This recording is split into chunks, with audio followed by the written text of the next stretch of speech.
parecen,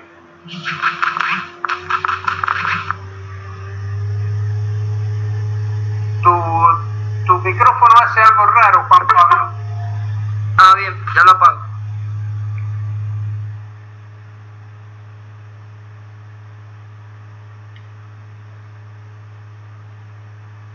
Bueno, yo diría que voy a comenzar con los que están presentes.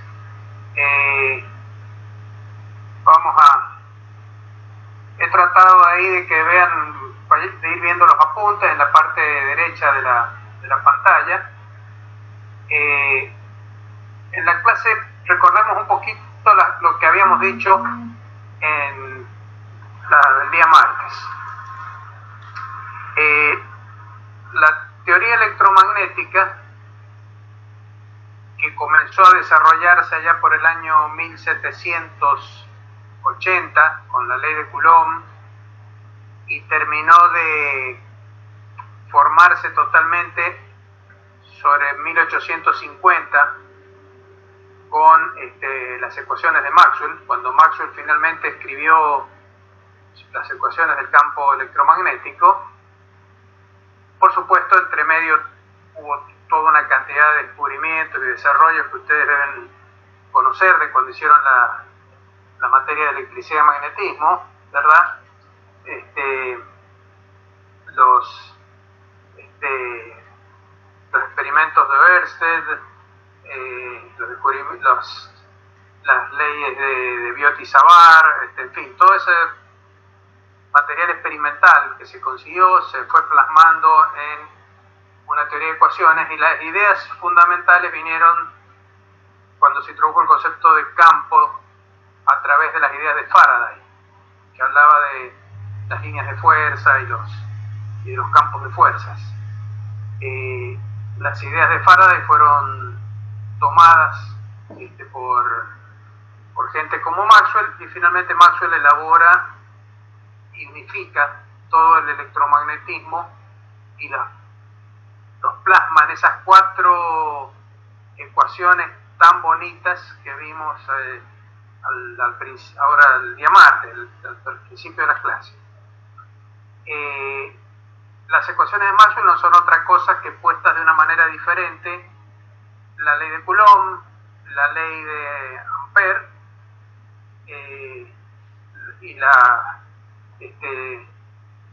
ley de Gauss, que es lo mismo que la ley de Coulomb, se implican la una a la otra, así que la misma cosa. Bueno, esas leyes quedaron resumidas entonces en las ecuaciones de Maxwell. Maxwell le agregó además un término específico, el famoso término ese que aparece en la ley de Ampère, donde está la corriente de desplazamiento.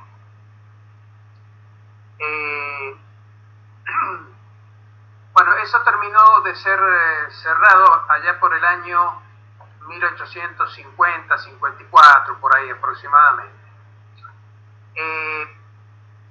A partir de ahí comenzaron los desarrollos de toda la teoría electromagnética. Una de las cosas más interesantes es comenzar estudiando los campos de radiación electromagnética. Y lo primero que yo tengo puesto acá como ejemplo del uso de todas estas ecuaciones es el cálculo de la radiación del dipolo oscilante. El álgebra lo pueden ir siguiendo ustedes. El dipolo, acá está dibujadito, como lo pueden ver ahí, son 2 cargas de signo igual y opuestas, lo que se llama vector de momento dipolar eléctrico. Es el producto del valor absoluto de una de las cargas, o sea, la carga Q positiva, digamos, multiplicado por el vector de posición relativa de la carga positiva respecto de la negativa, como está hecho en el dibujito. Entonces es un vector que va de la carga negativa a la carga positiva. Entonces ese vector de posición multiplicado por la carga eléctrica da lugar a lo que se llama el momento dipolar eléctrico, que es una característica de 2 cargas separadas. una de las condiciones que se suelen poner para el análisis de los campos de radiación estos es que la distancia entre las dos cargas sea mucho menor. A ver, tengo que meter a alguien más en el grupo. Ahí está. Les decía entonces, una de las condiciones es que la separación entre las cargas del dipolo sea mucho menor que la diferencia entre las posiciones de esas cargas y el punto donde se observa el campo. En otras palabras, que en los puntos de observación del campo tienen que estar muy alejados respecto de estas cargas. De tal manera que recuerden ustedes que las integrales que aparecían más arriba, esas integrales acá que están con el número 42, son integrales que están tomados sobre el espacio que ocupan las cargas. Quiere decir que son integrales que solamente van a ser no nulas, aunque las fuentes del campo están cercanas al origen de coordenadas dentro de esta esferita que ustedes ven acá. Entonces el valor de R', que sirve para evaluar esas integrales, las coordenadas de las fuentes, están encerradas dentro de un volumen pequeñito, y entonces el módulo de R menos R' en estas ecuaciones que tienen acá, que ya aparece ahí abajo, lo pueden considerar directamente igual a R. Desprecian R' en relación con R. Entonces directamente es R. Entonces las ecuaciones esas integrales que aparecen más arriba se escriben como están acá. Bueno, eso simplifica mucho la cuenta. Si ustedes reemplazan el vector de densidad de corriente, acuérdense que lo primero que vamos a calcular es el vector potencial magnético del dipolo oscilante. Aunque el dipolo oscilante sean dos cargas eléctricas, pero son dos cargas eléctricas que están en movimiento, justamente porque están oscilando, se están moviendo. Entonces generan corrientes y por supuesto generan campos magnéticos, y entonces da lugar a un vector de potencial magnético A. Es el primero que vamos a calcular de los dos que hay que calcular. Uno es el potencial escalar, que está acá arriba en la fórmula, y el otro es el potencial vectorial, que está abajo. Vamos a empezar con el que está abajo. Entonces la densidad de corriente va a ser la suma de la densidad de cada una de las dos cargas, la carga positiva por la velocidad de las cargas positivas, y más el término correspondiente a la carga negativa. La carga negativa también se está moviendo, también está acelerada, está oscilando. De manera entonces que en la fórmula del potencial vectorial, ustedes ven ahí que J se escribe como esta suma de dos términos. Entonces la integral que aparece ahí directamente es, acuérdense que esto es en el tiempo retardado, t menos r sobre c, pero la integral que aparece ahí, si ustedes la calculan, si las cargas son pequeñitas, todas sus partes tienen la misma velocidad, entonces las velocidades salen fuera de las integrales, queda la integral de la densidad de carga, la integral de la densidad de la carga, eso para cada uno de esos volúmenes, la respectiva carga. Entonces, bueno, finalmente lo que queda es el producto de que J directamente resulta ser igual a la carga por la velocidad relativa de las dos partículas. Entonces, esta integral, que es evaluada siempre en el tiempo retardado, como figura acá arriba, es P. Es P punto, porque es la derivada de A multiplicada por Q. Entonces es la derivada del momento dipolar eléctrico. Entonces, bueno, eso es lo que está escrito acá. Si reemplazamos entonces esa integral en la fórmula de A, lo que termina uno calculando es el potencial vectorial, que resulta ser igual a la derivada entonces del momento dipolar eléctrico, del dipolo oscilante, evaluado en el tiempo retardado t menos r sobre c.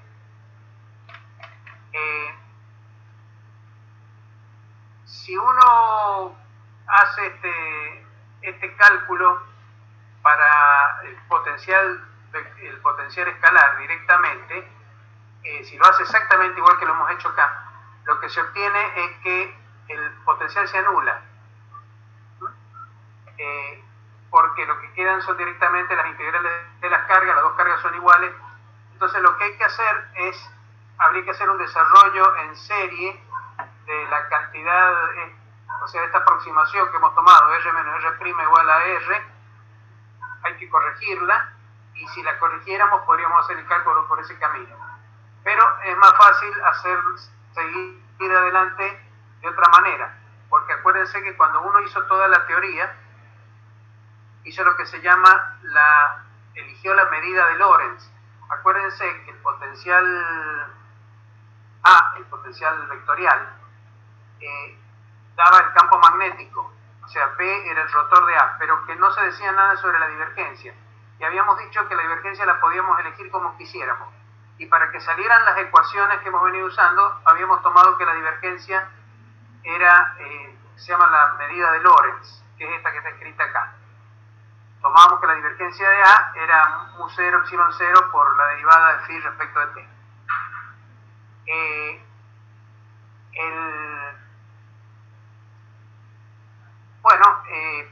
Lo que vamos a hacer entonces es utilizar esta ecuación. Acá está hecho. Después les voy a pedir que ustedes revisen las formulitas estas para verificar que está todo bien. Pónganse con lápiz y papel y lo miren. El vector A de RT, ese que habíamos escrito, lo tomamos en la dirección del eje Z, para simplificar, o sea, tomamos que el dipolo está oscilando sobre el eje Z. Entonces, bueno, escribimos, sabemos lo que es R en función de las coordenadas, calculamos la divergencia de A y se obtiene una expresión para la divergencia de A que está escrita acá abajo, y por la medida de Lorentz, esta que hemos tomado acá arriba, esa divergencia de A es la derivada de phi respecto a t. Entonces, para encontrar phi, lo que hacemos es integramos esto en el tiempo. Entonces, lo que acá parecía como una derivada primera pasa a ser p, acá lo que es una derivada segunda pasa a ser la derivada primera, y obtenemos el valor del potencial escalar. Una vez que tenemos los dos potenciales, calcular los campos es fácil, porque el campo magnético es el rotor del potencial A, y el campo eléctrico es menos el gradiente de phi menos la derivada de A respecto de t. Entonces, bueno, uno hace esa cuentita y obtiene, si según se pone a hacer los cálculos, uno obtiene estos campos que están acá. Acá hay varios tipos de campos. Si ustedes miran cuidadosamente en B y en B, lo que se obtiene acá, hay algunos campos que dependen como 1 sobre R. Acuérdense que R es la distancia a donde está ubicado el dipolo. Si miran un poquito, ustedes van a ver, por ejemplo, analizamos por ejemplo el campo eléctrico. El primer término del campo eléctrico que ustedes tienen acá, fíjense que aparece R arriba, R al cuadrado, por ejemplo, acá, y abajo aparece R a la quinta. En el término que tiene un 3 adelante, aparece también un producto escalar de P con R, y después aparece multiplicado también por R. Entonces, esto también es del orden de R cuadrado. Al estar dividido en R a la quinta, esto va como 1 sobre R cubo. Pero el término de la derecha, el último, aparece P vectorial R vectorial R, aparece abajo R cubo. Entonces esto es proporcional a 1 sobre R. Con el campo magnético pasa una cosa parecida.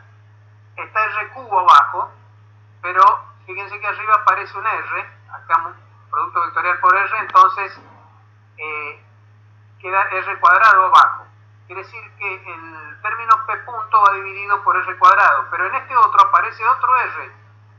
Entonces el segundo término es R cuadrado sobre R cubo, también 1 sobre R. Bueno, los campos de radiación son los que son proporcionales a 1 sobre R. ¿Por qué? Porque a medida que uno se va yendo hacia el infinito, los campos que van más rápido o se disminuyen más rápido que 1 sobre R se anulan en el infinito y solamente sobreviven los campos que van como 1 sobre R. Estos otros campos que aparecen acá, que no son campos de radiación, a ver, analicemos el campo eléctrico. Hay dos términos.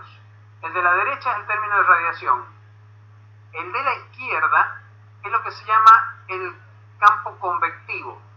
Si yo tomo una carga eléctrica, por ejemplo, pura, y la empiezo a mover, entonces los campos estáticos se mueven. Bueno, esos se mueven junto con la carga. Esos campos se dice que están haciendo convección. Se mueve entero el campo junto con la carga y la van acompañando. Pero además, como la estamos moviendo, está acelerada y empieza a emitir campos de radiación. Entonces esos campos de radiación son los que van como 1 sobre R. El campo coulombiano, por ejemplo, va como 1 sobre R cuadrado, es un campo estático. A ver, acá no aparece el término 1 sobre R cuadrado porque esto no es una carga sola, esto es un dipolo. Entonces la carga neta del dipolo es 0. Entonces no hay campo coulombiano, no hay 1 sobre R cuadrado, no. El primer término estático que aparece es el campo dipolar, que es todo este término del campo eléctrico. El primer término del campo eléctrico es el campo dipolar estático, que acompaña al dipolo, que varía junto con la variación del momento dipolar. Pero ese no es un campo de radiación, porque ese va como 1 sobre R al cubo, entonces se anula en el infinito. En cambio, los que van como 1 sobre R no se anulan en el infinito. ¿Y por qué sabemos que son campos de radiación? Bueno, ustedes saben que la energía la transporta un vector que se llama vector de Poynting. Cuando estos dos campos, el E y el B, van como 1 sobre R, su producto, que es el vector de Poynting, va como 1 sobre R cuadrado. Entonces, si yo integro el flujo del vector de Poynting sobre una superficie muy grande, aunque los campos disminuyan, aunque el vector de Poynting disminuya como 1 sobre R cuadrado, pero la superficie aumenta como R cuadrado, la superficie de una esfera. Entonces aparece R cuadrado arriba, aparece R cuadrado abajo, y el flujo del vector de Poynting es constante sobre cualquier esfera. Quiere decir entonces que por grande que sea una esfera, siempre vamos a tener un flujo de energía. El vector de Poynting del campo E y B de radiación pueden llegar hasta el infinito, con un valor finito de energía transportada. Esa es la razón por la cual los campos de radiación van como 1 sobre R. Los demás campos que aparecen en estas expresiones no son campos de radiación, son lo que se llaman campos convectivos. Son campos estáticos que, aunque las cargas se estén moviendo, el dipolo esté oscilando, son campos dipolares del dipolo eléctrico. Es el campo estático del dipolo eléctrico que está variando por el hecho de que el dipolo está variando. Pero no es campo de radiación. El campo de radiación son los términos de la derecha en las dos expresiones, en E y en B. Son los que van como 1 sobre R. Bueno, acá los he separado abajo. Esos son los únicos campos que interesan para estudiar la radiación. Si ustedes los analizan un poco, van a ver que acá aparece, al aparecer el vector de posición R, acuérdense que el dipolo está ubicado en el origen de coordenadas. Entonces de ahí sale el vector R. El versor R entonces es la dirección radial. Entonces ustedes ven acá que el campo magnético, acuérdense que P estaba en la dirección del eje Z, el dipolo eléctrico. Entonces el vector P, estos P punto y P segunda, estos vectores que son derivadas, están dirigidos en el eje Z. Lo que ustedes pueden ver al analizar estas expresiones que están acá es que se cumple lo siguiente, que el campo eléctrico R resulta ser igual al campo magnético BR producto vectorial por el versor R. Y entonces resulta que los campos eléctricos y magnéticos son perpendiculares entre sí. Uno viene del producto vectorial del otro. Y además son perpendiculares al vector de propagación, como tiene que ser en una onda electromagnética. Si ahora al momento dipolar le dan la forma de una función armónica, la ponen como un seno o como un coseno de omega t, y tienen los campos de radiación armónicos, ondas sinusoidales que están saliendo del origen de coordenadas emitidas por un dipolo oscilante. Son estos dos campitos que tienen acá. Acá está calculada la densidad de energía, o si quieren, como les digo, si quieren calcular el flujo de energía, calculan el vector de Poynting directamente. Acá está calculada la densidad de energía de esos campos, con las formulitas del cuadrado del campo, por los epsilon 0, las formulitas estaban puestas escritas en la clase pasada. Y entonces pueden calcular la energía irradiada por unidades de tiempo, que por supuesto va a ser senoidal. Ustedes pueden calcular el valor medio en el tiempo haciendo la integral, como se calcula siempre un valor medio de una función. Bueno, y de ahí le sale entonces la fórmula de la energía emitida por unidad de tiempo y por unidad de área.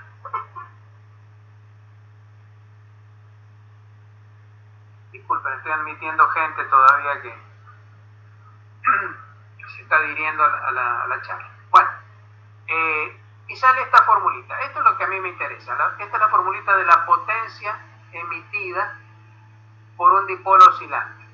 Sale esta formulita que está acá. Esta la vamos a usar más adelante, pero acá tienen entonces hecho todo el desarrollo de dónde viene el electromagnetismo.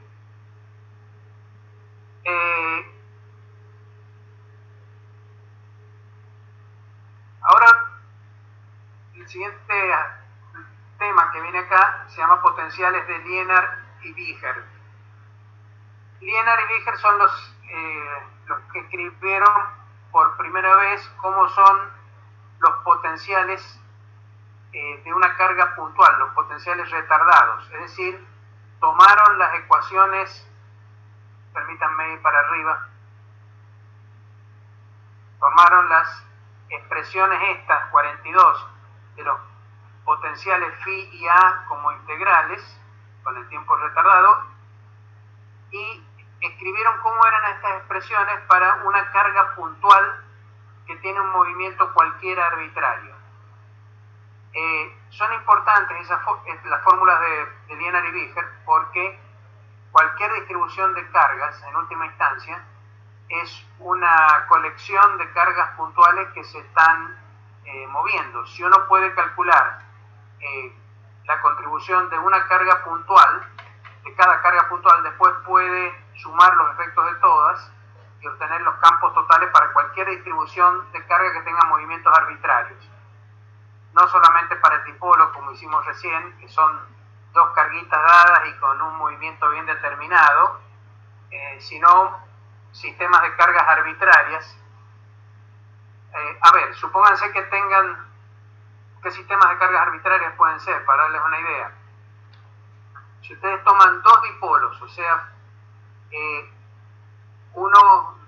dos que tengan carga positiva y negativa, dos dipolos, y los colocan en los extremos de un cuadrado, en las vértices de un cuadrado.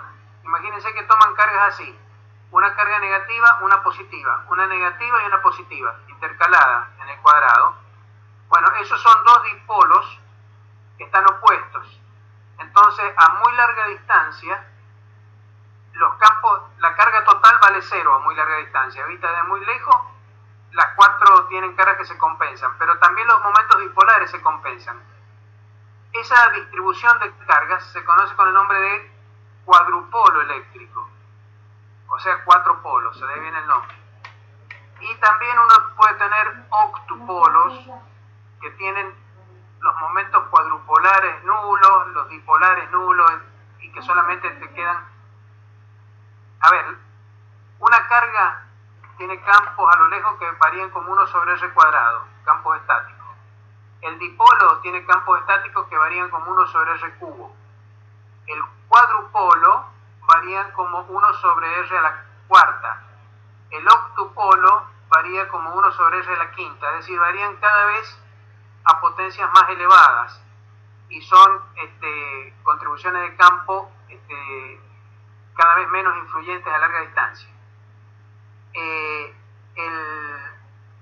Nosotros hemos calculado, o más arriba hemos calculado el dipolo, pero pueden haber otras estructuras que produzcan campos. Entonces es importante conocer cómo contribuye cada carga individual a esos campos, para después poder obtener los campos totales sumándolos. Entonces, vamos a los potenciales de Liénard-Wilhelm. Bueno, esto está tomado, como les dije a ustedes, del libro de Feynman, del volumen 2, que se refiere a campos electromagnéticos. Creo que es el volumen 2. Si quieren ver ahí con más detalle, pero es esencialmente esto mismo que está hecho acá, donde lo único que hay que hacer es tener cuidado al realizar las integrales con el tiempo retardado. O sea, hay que hacer un cálculo con los tiempos retardados, pero hay que tener cuidado. Acá en este dibujo lo van a ver a qué me refiero. Cuando uno mide a un mismo tiempo t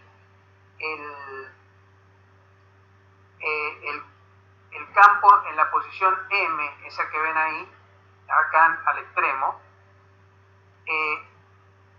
los campos que están, acuérdense que hay un retardo en el tiempo, los campos que se están viendo acá, los que contribuyen a la posición esta, saliendo del origen de coordenadas de O, lo tienen que hacer a un tiempo anterior, acá en el extremo A de esta carga. Acá he dibujado una varilla cargada, A, de A a B. La contribución al campo acá en M, desde el origen de coordenadas, requiere más tiempo que la contribución al campo del otro extremo de la varilla que está en B, porque las distancias son distintas. El tiempo que va de B a T es más corto que el que va de A a T. Entonces, cuando uno calcula las integrales que van sobre toda la zona donde está la varilla, cada parte de la varilla ha emitido la contribución que llega al tiempo t en un instante de tiempo diferente. Entonces, el intervalo de integración, como ustedes pueden ver en este dibujo, no es el largo de la varilla, que acá le he llamado A, sino es un largo B, que es la varilla más el desplazamiento que tiene entre la diferencia de tiempos de llegada de la señal desde A y desde B. O sea, este desplazamiento hay que agregárselo, entonces hay que tener cuidado cuando uno calcula la integral, de que esa integral que está extendida a toda la zona donde están las cargas eléctricas, no hay que tomarla sobre la zona de tamaño A, sino sobre la zona de tamaño B. Bueno, eso es lo que está hecho acá. Hay que hacer un pequeño calculito para ver qué valor tiene ese tamaño B. Acá está hecho. Este es el valor del tamaño B. Es un cálculo de cinemática. Son problemas de encuentro, digamos, de encuentro de señales luminosas que salen de un extremo y del otro de la varilla y tienen que llegar simultáneamente al punto donde se observa el campo. Porque son todas contribuciones que se suman de las diferentes partes de la varillita. Bueno, y después se hace tender la varilla a un tamaño cero y ahí entonces aparece la fórmula de los potenciales. Cuando uno hace esas integrales aparece la fórmula de los potenciales. Y aparecen los potenciales de Liénard-Wilhelm. Bueno, acá tienen escrito el potencial. acá viene una página en blanco. Bueno, y se puede calcular también el otro. Ahora hay una cosa interesante, que es la siguiente. Si ustedes miran la fórmula esta del potencial que ha quedado y miran el denominador, aparece una expresión donde aparece x menos b por t, que aparece un factor gamma al cuadrado, que es 1 sobre la raíz cuadrada, este factor que está acá escrito. Pero ¿qué pasa? Que el potencial eléctrico en un sistema que acompaña a la carga eléctrica, un sistema estático, que es el sistema donde las coordenadas se marcan como x sub 0, y sub 0 y z 0, es directamente esta expresión que está acá. Es la carga sobre 4 pi epsilon 0 sobre 1 sobre r, donde r es la distancia de la carga al punto. Si ustedes entonces hacen la transformación, o comparan este potencial con el que han obtenido más arriba, donde la carga se está moviendo, el sistema donde la carga se está moviendo, entonces lo que se ve, acá lo pueden ver, es que las coordenadas x, y y z se relacionan con las coordenadas x0 y 0 y z0 mediante estas formulitas que están acá, donde aparece este factor gamma, que este factor gamma es raro porque según la física clásica, la fórmula tendría que ser entre dos sistemas que se están moviendo con velocidad v, la relación tendría que ser que x0 es x menos b por t, pero sin este gamma. Bueno, esa fue una de las primeras cosas que llamaron la atención al electromagnetismo y que empezaron a introducir problemas dentro del electromagnetismo. El hecho de que aparecían estos factores extraños cuando se transformaban las coordenadas de sistemas electromagnéticos de un sistema de referencia a otro. Eso fue lo que tuvo que revisar Einstein y que en el trabajo fundacional de la relatividad corrigió los problemas que tenía la física, mostrando que lo de la electrodinámica está bien y que el problema está en que la ley clásica que se conocía de transformación de coordenadas no es correcta. Bueno, ustedes después revisen esta parte del electromagnetismo. Como les digo, esta parte del electromagnetismo sirve nada más para llegar al lugar donde uno quiere llegar, que es a la teoría de la relatividad. Ahora sí vamos a empezar a ver con un poquito más de detalle y con más cuidado las cosas. Vamos a hablar de la teoría de la relatividad. Lo que en primer lugar vamos a hacer es recordar lo que se llama la transformación de coordenadas de Galileo, o transformación galileana de coordenadas. Ustedes recordarán que Galileo había postulado el principio de superposición de movimientos, que es esto que está escrito acá, que hace referencia a las velocidades relativas. Esto es algo que estudiaron cuando vieron mecánica de la partícula. Lo que estudiaron fue justamente esta regla de suma de velocidad de Galileo. ¿Qué dice esta regla? Dice que si uno tiene una partícula A, acá está dibujadita, y uno busca o escribe su velocidad respecto de un sistema de referencia O, que acá yo he considerado como estático, como quieto, esta velocidad AO va a ser igual a la velocidad de A respecto de otro sistema O' que se mueve con movimiento rectilíneo y uniforme respecto de O. Les pido que observen cómo estoy tomando los dos sistemas de referencia. Esto lo vamos a hacer en todo lo que hagamos nosotros en relatividad, va a ser la forma canónica. A ver, ¿qué significa canónico? Canónico significa, un canon es una regla. Es una regla. Cuando uno habla de un canon de locación, por ejemplo, es la regla que va en el contrato de lo que tiene que pagar el que alquila. Cuando se habla de la canonización de un santo, se está hablando de ponerlo dentro de las reglas de la iglesia. O sea, canon significa regla, significa algo establecido como una regla. Cuando ustedes escuchen hablar en matemática o en física de ecuaciones canónicas, es porque de alguna manera son las reglas, significa que son ecuaciones fundantes, principales. Bueno, nosotros acá hemos tomado en forma canónica, podríamos decir así, los sistemas de referencia como están dibujados acá. El sistema O normalmente lo vamos a considerar como el sistema en reposo, o sea, el sistema donde estamos nosotros, observadores parados. O' es otro observador que se mueve respecto a nosotros con velocidad v, y acá está puesta v, O', dice abajo, significa velocidad de O' respecto de O.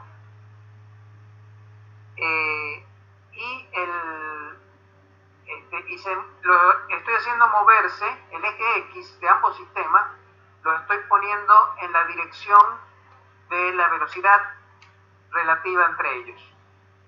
De esta manera, esto lo vamos a tomar siempre en todo lo que hagamos en relatividad, porque vamos a entrar a buscar cosas que ven dos observadores, O y O' que se mueven, uno respecto al otro, pero siempre lo vamos a tomar de esta manera, porque es la manera de hacer que las cosas sean fáciles.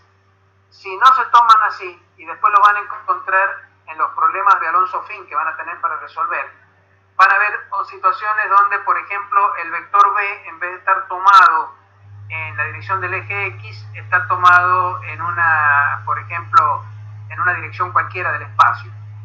Y bueno, eso ya va a conducir a fórmulas más complicadas, pero para analizar las cosas, esta va a ser la situación canónica. Lo que dice Galileo, cuando propone su regla de suma de velocidades, él dice que la velocidad de A respecto de O es igual a la velocidad de la partícula A respecto del otro sistema, O', más la velocidad relativa de O' respecto de O. La reglita es muy fácil de recordar, porque si yo quiero acá VAO en el término a la izquierda, entonces a la derecha tengo que escribir VAO' y VO'O, de manera que AO quede en los extremos afuera y O' queda en el medio. O', que es lo que desaparece en el resultado, podríamos decir así, queda en el medio. Entonces, si, por ejemplo, supongamos que tengo un problema de un río que se mueve, un bote y la tierra, y quiero saber la velocidad del bote respecto de la tierra, sabiendo cómo se mueve el río respecto de la tierra. Entonces voy a poner velocidad del bote respecto de la tierra es igual a la velocidad del bote respecto del río más la velocidad del río respecto de la tierra. Al principio y al final va lo mismo. Bueno, esta es la regla de suma de velocidades vectorial, por supuesto, hay que tener cuidado en dibujar bien los vectores. Y es la forma de hacer movimientos relativos, estudiar movimientos relativos en la física clásica. Ahí he tomado los sistemas de ejes coordenados, entonces fíjense lo siguiente, vamos a suponer que estos dos sistemas además en el instante de tiempo inicial 0 estaban juntos. Entonces, al cabo de un tiempo t, se han separado la cantidad v por t, está acá. Y entonces las coordenadas que observan uno y otro son las siguientes. Las coordenadas x, las coordenadas z e y son exactamente las mismas.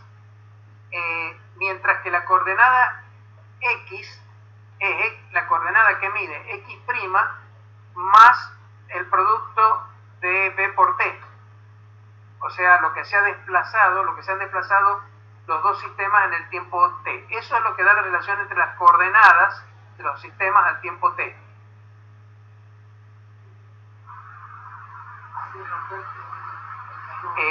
Discúlpenme un instante, chicos, ya estoy con ustedes, que me vienen a plantear una cuestión técnica.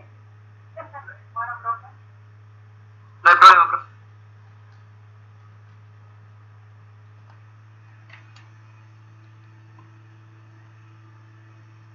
instrucciones porque a mi niña se le acaba de caer un termómetro de mercurio y entonces se le ha diseminado el mercurio. Ustedes saben lo que hay que hacer, el mercurio es venenoso. Saben ustedes lo que hay que hacer.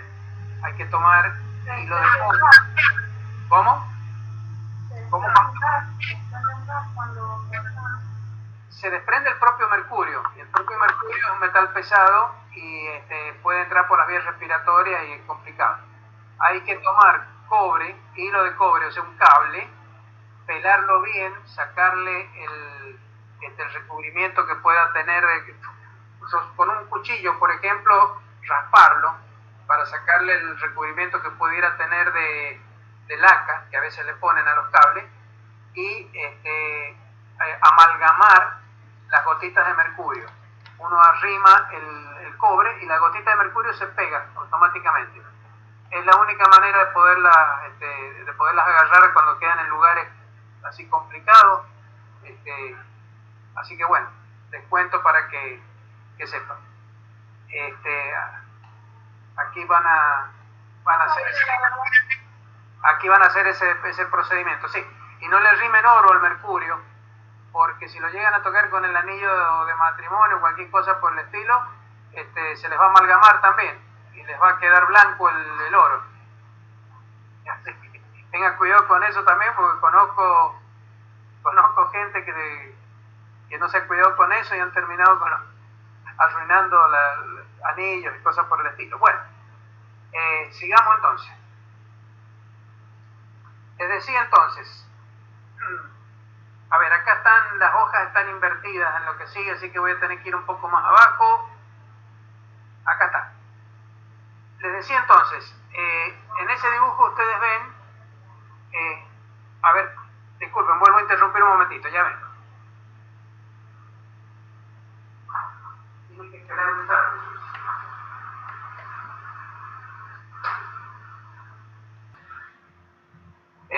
Disculpen, inconveniente que si tuviéramos las clases presenciales no ocurriría este tipo de cosas. Bueno, ¿qué le vamos a hacer? Les decía entonces, si ustedes miran las páginas en el apunte están algunas salteadas, esta parte ha quedado mal escaneada, pero bueno, si ustedes miran el dibujo más arriba, van a ver que la coordenada, van a ver que las coordenadas Y y Z, que no son las del eje X donde se mueven los sistemas, son las mismas para los dos sistemas, permanecen durante todo el movimiento las mismas. Entonces, X igual a X', Y igual a Y' y Z igual a Z'. Pero X, acá pueden ver, es la coordenada X' más el corrimiento que puede haber tenido durante el tiempo T el sistema primado. Entonces eso está escrito acá más abajo. Acá lo ven, escrito la fórmula esta 52. Voy a enchufar la máquina porque la batería se me está agotando.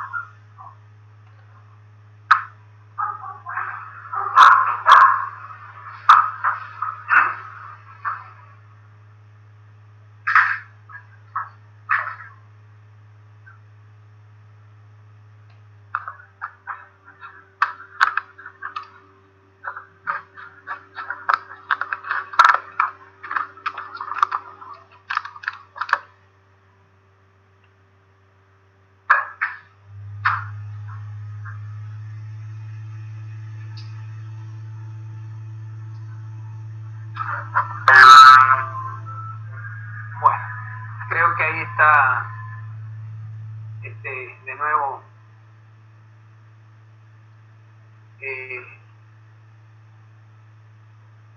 ahí estamos, ahora seguimos. Les decía entonces, estas son las transformaciones de coordenadas.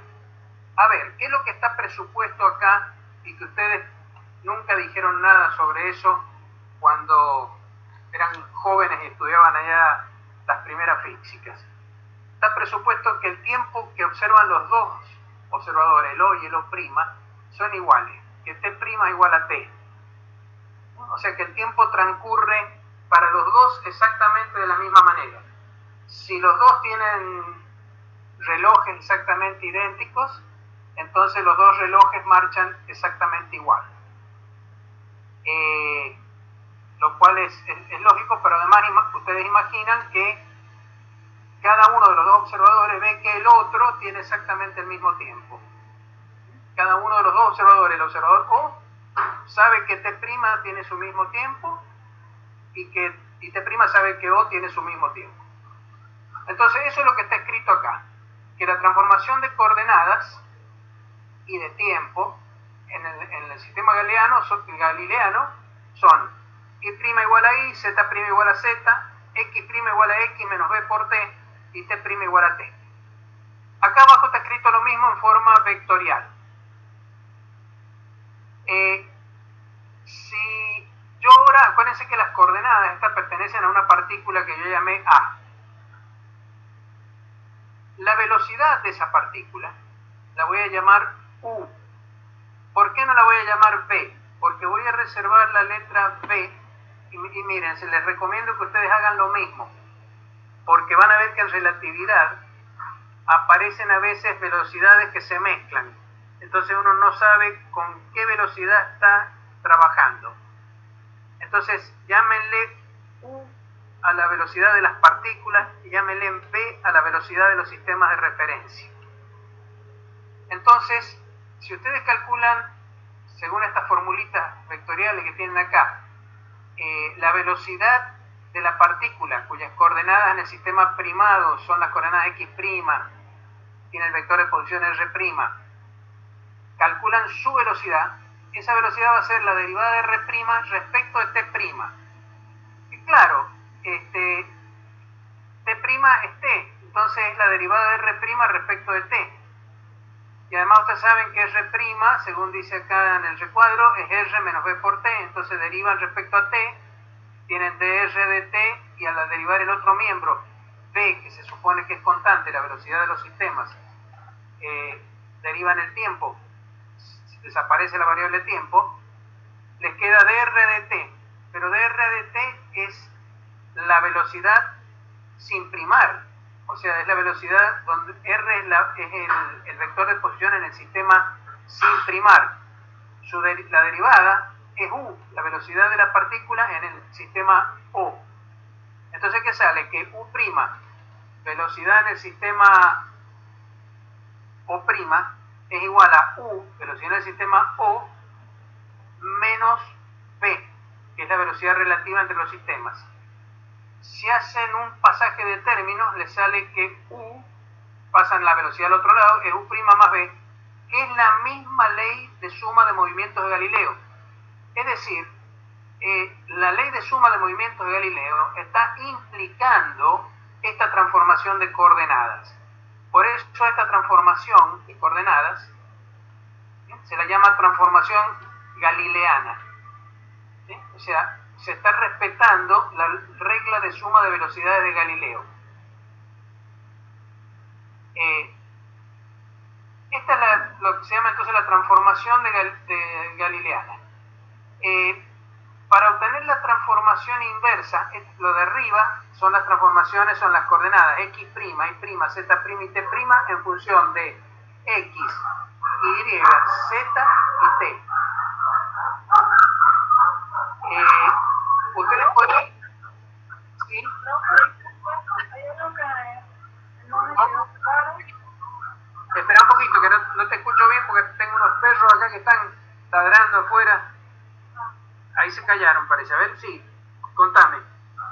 Le decía, bueno, acá cuando termina de hacer la transformación, que queda u igual a u'. U' es la velocidad de la partícula.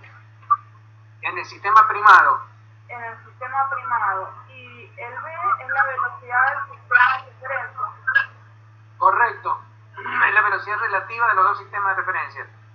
¿Y qué voy a obtener yo al sumarlo? Si pasás al otro, en la B, ese que tiene signo menos, lo pasás al primer miembro sumando, sí, te queda U' más B, y eso te queda igual a U. Sí. Pero eso es lo mismo es lo mismo que la fórmula de la ley de suma de Galileo que les dije más arriba. Porque esta U que está acá es la velocidad de A respecto de O, que es igual a U', que es la de A respecto de O', más B, que es la velocidad de O' respecto de O. Bien. Es la misma fórmula, salvo que esté escrito con otras letras. Ok. ¿Se entendió? Sí, sí, sí. Bueno, la transformación esta, la 52, esta que está acá, da las coordenadas primadas y el tiempo primado en función de coordenadas y tiempo sin primar. Uno también podría querer obtener al revés. Querría ver las coordenadas sin primar en función de las primadas. Eso se puede hacer despejando directamente de arriba. Por ejemplo, hay 2 que hay que dar las vueltas, nomás 3 que hay que dar las vueltas. Y al otro hay que pasar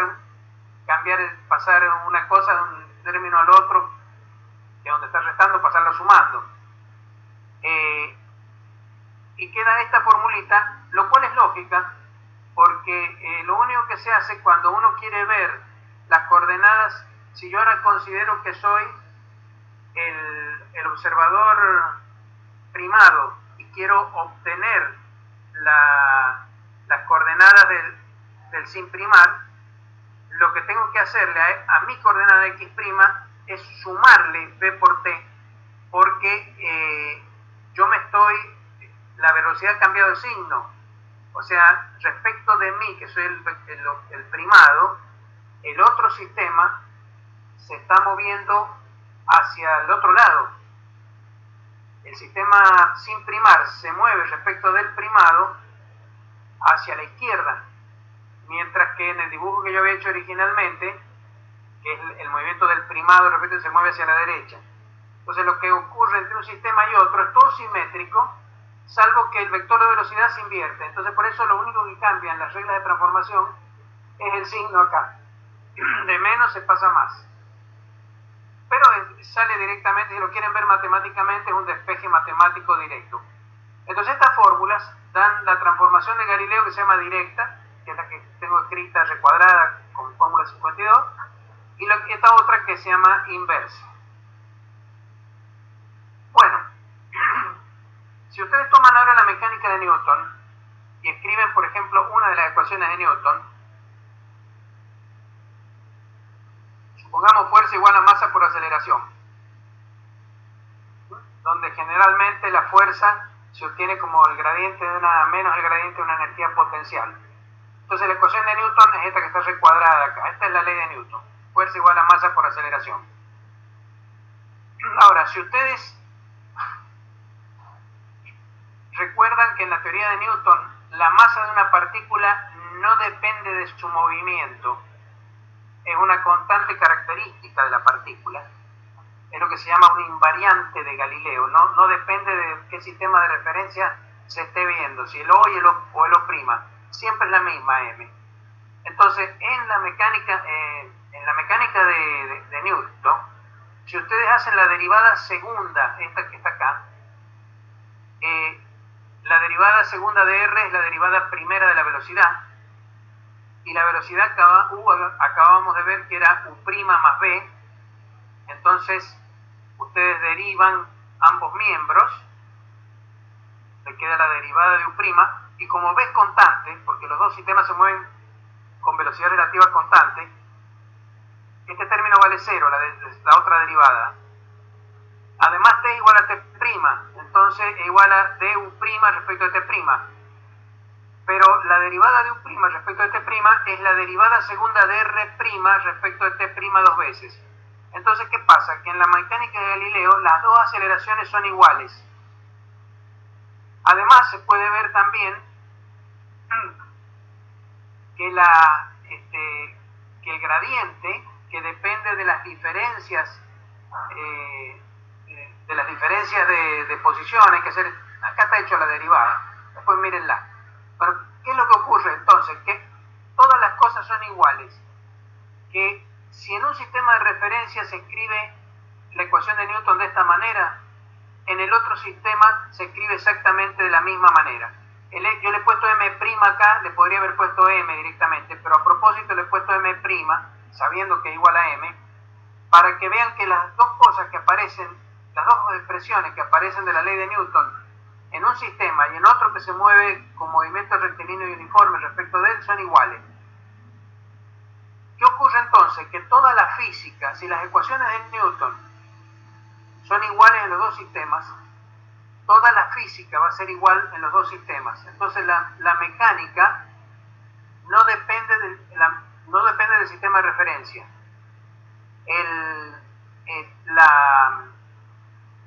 Las leyes de la física son las mismas, las leyes de la mecánica son las mismas en todos los sistemas de referencia para la mecánica. El problema se presentó con el electromagnetismo. El electromagnetismo tiene otras ecuaciones que no son la ecuación de Newton, son las ecuaciones de Maxwell. Y en particular tienen la ecuación de onda.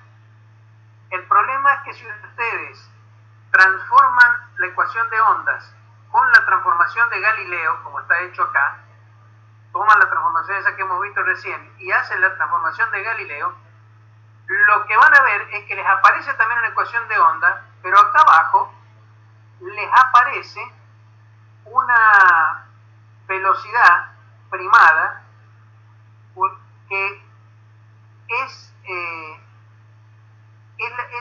la velocidad de la onda más la velocidad de los sistemas. En otras palabras, en la mecánica de Galileo, si ustedes tienen un rayo de luz en el sistema primado que va hacia la derecha con velocidad c, que es la velocidad de la luz, y lo observan desde el sistema o sea, supónganse que c' es la velocidad de la luz. Entonces se mueve, c' es c, la velocidad de la luz. En el otro sistema, como el O' se está moviendo con velocidad v, tendrían que ver una velocidad que es más grande que la velocidad de la luz. Tendría que ser c más v. Pero eso experimentalmente se ve que no es así. La luz nunca tiene en ningún sistema de referencia velocidad mayor que la de la luz. Entonces hay algún tipo de problema con las ecuaciones de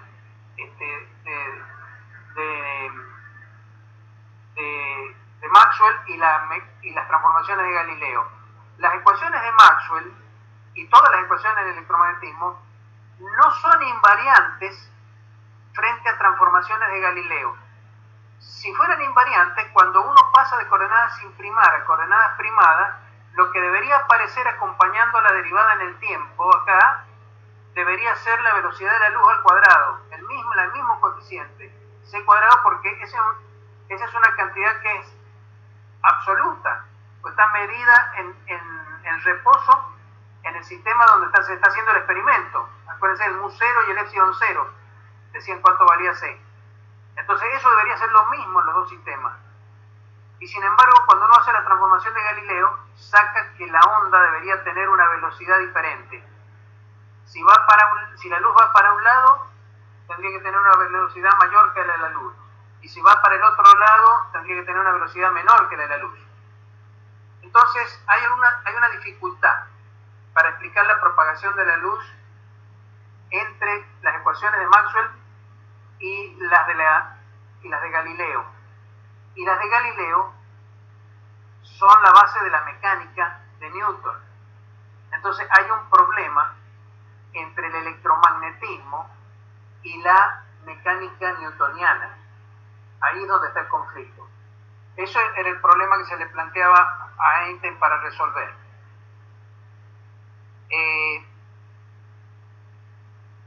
Acá abajo he tratado de hacer un esquemita de las tres cosas que entraban en conflicto. A ver, la mecánica de Newton implicaba un principio de relatividad para la mecánica. ¿Qué significa? Como todas las leyes de la mecánica son iguales en todos los sistemas de referencia, cuando se considera transformaciones galileanas, entonces los movimientos son todos relativos, no hay movimientos absolutos, no hay un sistema de referencia privilegiado. La mecánica va a ser la misma en cualquier sistema, en cualquier par de sistemas que se muevan con movimiento rectilíneo uniforme entre uno y otro. Eso si se usa la transformación de Galileo. Pero resulta que el electromagnetismo electromagnetismo de Maxwell solamente se podía interpretar dentro de la transformación de Galileo si se suponía que existía un medio llamado el éter, que era el que propagaba las ondas electromagnéticas.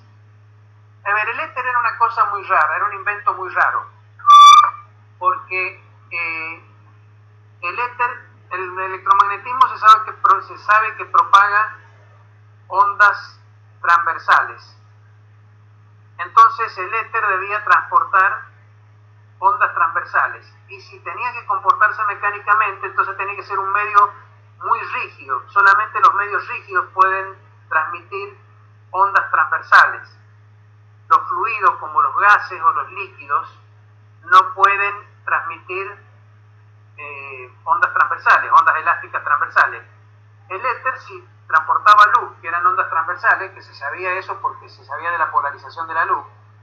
Entonces debía ser un medio extremadamente rígido, pero también se sabía que se ocupaba todo el espacio porque podían ver los planetas, las estrellas. Sabían que no podía ser demasiado viscoso ni interferir demasiado con los movimientos planetarios, porque los movimientos planetarios permanecían idénticos durante siglos. Entonces era un medio muy extraño el invento del éter. Si el éter existiera, entonces no habría ningún problema en que si la luz tiene una cierta velocidad en el éter, entonces en otro sistema de referencia se lo podría observar con una velocidad mayor o menor, porque según que uno fuera moviéndose en el mismo sentido que la luz, ahí observaría una velocidad algo menor, o si se moviera uno en contra de la luz, uno observaría una velocidad algo mayor, pero eso sería para la luz que se propaga sobre un medio como el éter.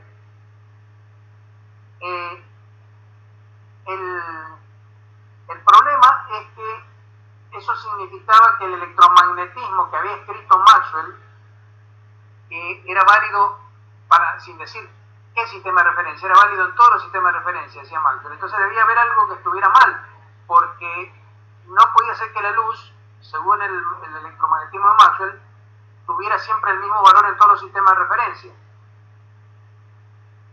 Resulta que la teoría electromagnética es invariante frente a otra transformación que se llama transformación de Lorentz. Si ustedes miran las fórmulas que dimos más arriba, donde aparecía ese número gamma, ese factor gamma raro, vamos más arriba para que lo vean. Acá, estas transformaciones que estaban acá, x0 igual a gamma por x menos b por t, o sea, acá aparecía el gamma este. Bueno, resulta que el electromagnetismo sí es invariante frente a transformación de coordenadas, siempre y cuando se incluya este factor gamma, como está incluido acá.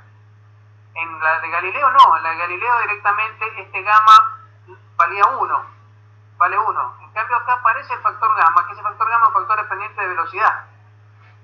Lo está escrito por acá más arribita. Acá, ¿eh? 1 sobre la raíz de 1 menos b cuadrado sobre c cuadrado. Bueno,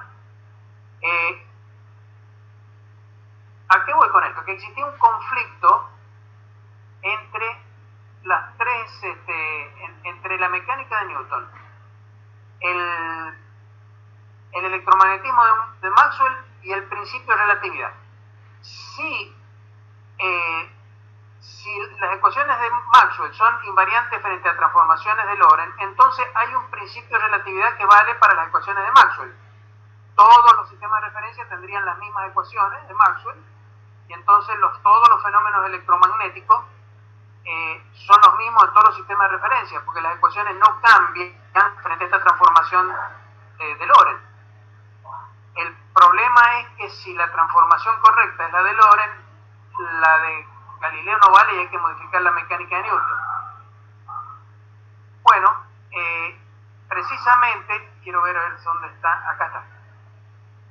En ese triángulo hay tres posibilidades diferentes.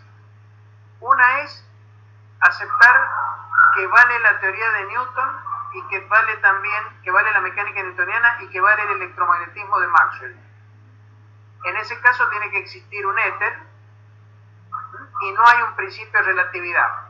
Hay un sistema de referencia que es privilegiado y se puede, que es el del éter, y se puede definir el movimiento absoluto. Se pueden encontrar los movimientos de cualquier otro sistema respecto de ese, que es el éter, es una especie de medio que está en reposo en todo el universo. Entonces uno puede decir ese es el sistema absoluto y los movimientos se pueden definir en forma absoluta respecto de ese sistema. ¿Por qué? Porque no hay un principio de relatividad si uno acepta dos de los vértices del triángulo ese que está en la otra página. Si acepta que vale la mecánica de Newton y que vale el electromagnetismo de Maxwell, entonces tiene que haber un éter y no hay principio de relatividad. Otra posibilidad es dejar como válida la teoría de Newton y el principio de relatividad y decir entonces el electromagnetismo está mal, porque el electromagnetismo no es invariante frente a las transformaciones de Galileo, que son las que aseguran que valen estos otros dos, que valgan las de Newton y el principio de relatividad. Hubo gente que trató de modificar el electromagnetismo. Hay un electromagnetismo que se llama de Weber, hay otros tipos de transformaciones. Ahora, existe una tercera posibilidad que nadie la tomó en cuenta porque implicaba ir contra Newton, que era admitir que el electromagnetismo de Maxwell está bien, que hay un principio de relatividad, es decir, que valen las transformaciones de Lorentz, que son las que hacen que las ecuaciones de Maxwell sean las mismas en todos los sistemas de referencia, pero si las transformaciones de Lorentz son las que corresponde usar, entonces la mecánica newtoniana, si vale el principio de relatividad, la mecánica newtoniana hay que modificarla. Hay que tirar lo que hizo Newton. Bueno, eso fue lo que hizo Einstein. Aceptar las transformaciones de Lorentz y decir la mecánica newtoniana está mal, lo que vale es el electromagnetismo de Maxwell y hay un principio de relatividad. Bueno, todo esto necesita pruebas experimentales. Si les parece bien, nos tomamos unos 5 minutos de descanso, así aclaro la garganta, y en 5 minutos podemos volver. ¿Les queda bien? Sí. ¿Sí? Profe. Si cuando tengan que preguntar cosas, como hizo, no sé quién hizo hace un rato, pero me pareció muy bien, no duden en pararme y preguntarme, porque, a ver, yo sé que es difícil explicar así como lo estoy haciendo acá a distancia, pero acepto todo tipo de preguntas y nos quedamos respondiendo lo que sea durante el tiempo que haga falta hasta que vayan comprendiendo. Bueno, en 5 minutos volvemos, ¿ah? Gracias. Bueno, profe. Bueno. ¿Estamos conectados? Sí. Sí, Bueno, profe. bueno, pues también Claudio, Victoria. Sí, profe. Bueno, Sí. perfecto. Vamos a entonces seguir. Profe, Sí, pregunta. una pregunta. Yo no entendí muy bien la demostración de Eddington para demostrar la teoría de Einstein. O sea, yo no entiendo muy bien qué es lo que buscó, qué es lo que se buscó en esa comprobación. A ver, lo de Eddington tiene que ver con la teoría general de la relatividad. Vamos a llegar a ver algo de eso al final, pero por ahora vamos a empezar con cosas más simples. Ah, bien. Lo vamos a ver, pero por ahora vamos a ver cosas más sencillas. Vamos a ver si nos explicamos de vuelta. La ley de suma de velocidades de Galileo implica la transformación de coordenadas de Galileo, esa transformación de coordenadas entre dos sistemas que se mueven uno respecto del otro con movimiento rectilíneo uniforme y que permite conectar las coordenadas de uno con las coordenadas del otro. Es decir, a uno de ellos determina ciertas coordenadas y sabiendo cómo se mueve el otro puede calcular qué es lo que está viendo el otro. Eso es lo que permiten esas transformaciones de coordenadas. Resulta que las ecuaciones de la mecánica de Newton, que eran las que se conocían, las primeras que se conocieron, son invariantes frente a la transformación de Galileo. Eso significa que la física es la misma en dos sistemas de referencia que se mueven con movimiento rectilíneo uniforme, porque tienen las mismas ecuaciones. Lo que pueden cambiar son las condiciones iniciales de las partículas. A ver, para darles un ejemplo, en la física antigua, si por ejemplo uno estaba en un puerto y había un barco y alguien se subía al palo mayor y dejaba caer una piedra, la piedra, estando el barco quieto en el puerto, la piedra caía al pie del palo mayor. Pero si el barco se movía, la física antigua decía que la piedra tenía que quedar atrás, es decir, tenía que caer e irse para atrás respecto del barco. ¿Por qué? Porque tenía que caer en el mismo lugar donde había caído antes, aunque en el momento en que la larga el chico se está moviendo. Según la vieja física, la vieja física aristotélica, la piedra tenía que caer derecho al pie del mástil. Sin embargo, pero claro, el mástil ya no estaba en el lugar, porque se había corrido. Entonces caía atrás la piedra. En el puerto caía siempre en el mismo lugar. Lo que dice Galileo es que no es así, porque la piedra acompaña el movimiento del barco, entonces hace un movimiento parabólico visto desde el puerto, no un movimiento vertical, sino un movimiento parabólico, y va a caer lo mismo al pie del mástil, que también se ha ido desplazando junto con la piedra. O sea, que el observador que tira la piedra la deja caer hacia abajo, la va a observar caer al pie del mástil. Un observador en el puerto que tira él una piedra hacia abajo, la ve caer a sus pies. El observador del barco lo ve de la misma manera, aun cuando se está moviendo hacia la derecha, porque la piedra lo acompaña con el movimiento hacia la derecha. Va cayendo, pero simultáneamente va desplazándose a la derecha. Entonces, en vez de hacer una caída totalmente vertical, hace una caída de tiro parabólico. Entonces cae de todas maneras al pie del mástil. Quiere decir entonces que los dos observadores ven lo mismo. Una piedra dejada libre en su sistema de referencia les cae a los pies. ¿Por qué ocurre eso? Bueno, porque las ecuaciones de la mecánica son las mismas para los dos sistemas. Si las condiciones iniciales en los dos sistemas son las mismas, piedra en reposo en el sistema del observador y piedra en reposo en el sistema... piedra en reposo en el sistema del barco y piedra en reposo en el sistema del puerto, los dos observadores, aunque se estén moviendo, van a observar la piedra caer a sus pies, porque las leyes son las mismas. El problema se presentó con el electromagnetismo, como les decía.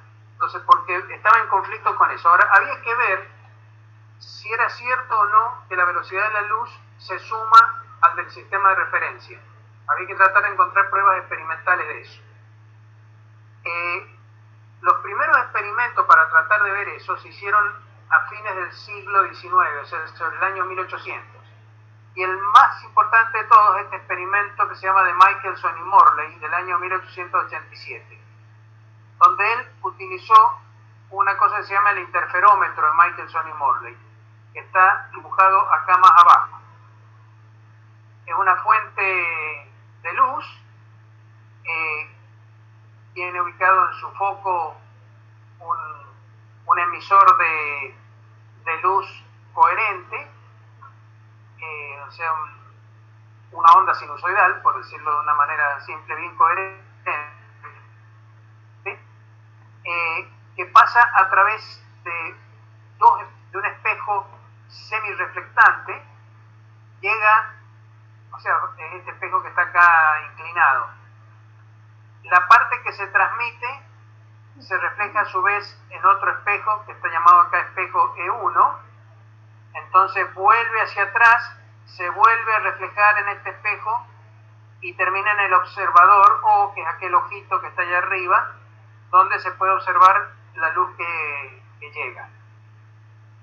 La otra parte de la luz se refleja en este espejo semirreflectante, o sea, es un espejo que es parte espejo, pero parte deja pasar la luz. La luz que se refleja llega a otro espejo E2, que está abajo, se refleja, se transmite a través del espejo M1 y llega al ojo O. Ahora, hay un vidrio M2 que está puesto ahí entre medio en este camino. Eso es simplemente para compensar caminos ópticos. ¿Por qué? Porque si la reflexión se hace, por ejemplo, en la primera cara,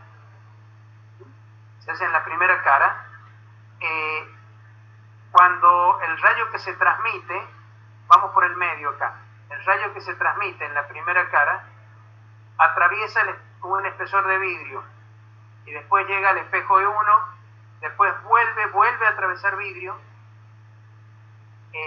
y luego vuelve a atravesar vidrio de nuevo, o sea, atraviesa vidrio 3 veces antes de salir rumbo al observador O. Mientras que el que va por el otro camino, si lo hace en un solo, en esa misma cara reflectante, llega ahí, se reflejaría, volvería y para llegar a O atravesaría una sola vez el vidrio. Entonces, para que el camino óptico pueda ser el mismo, se le agrega un trozo de vidrio adicional, el M2, este camino, que compensa el grosor del vidrio M1. Es decir, el rayo que va horizontalmente primero y después va al observador, atraviesa 3 veces vidrio. El rayo que va verticalmente y después va hacia el observador, también atraviesa 3 veces vidrio. 2 veces en el de venida y de vuelta en el M2 y después el pedacito más en el M1. Entonces, simplemente para compensar caminos ópticos. Si esto funciona en forma estática, digamos, en un sistema estático, se supone que, por ejemplo, uno puede hacer interferencia constructiva de las ondas que vienen de la dirección vertical y de la dirección horizontal, las que se han reflejado una para abajo y la otra la que siguió derecho. Cuando vuelven a rebotar, llegan juntas a O y si están en fase van a dar interferencia constructiva.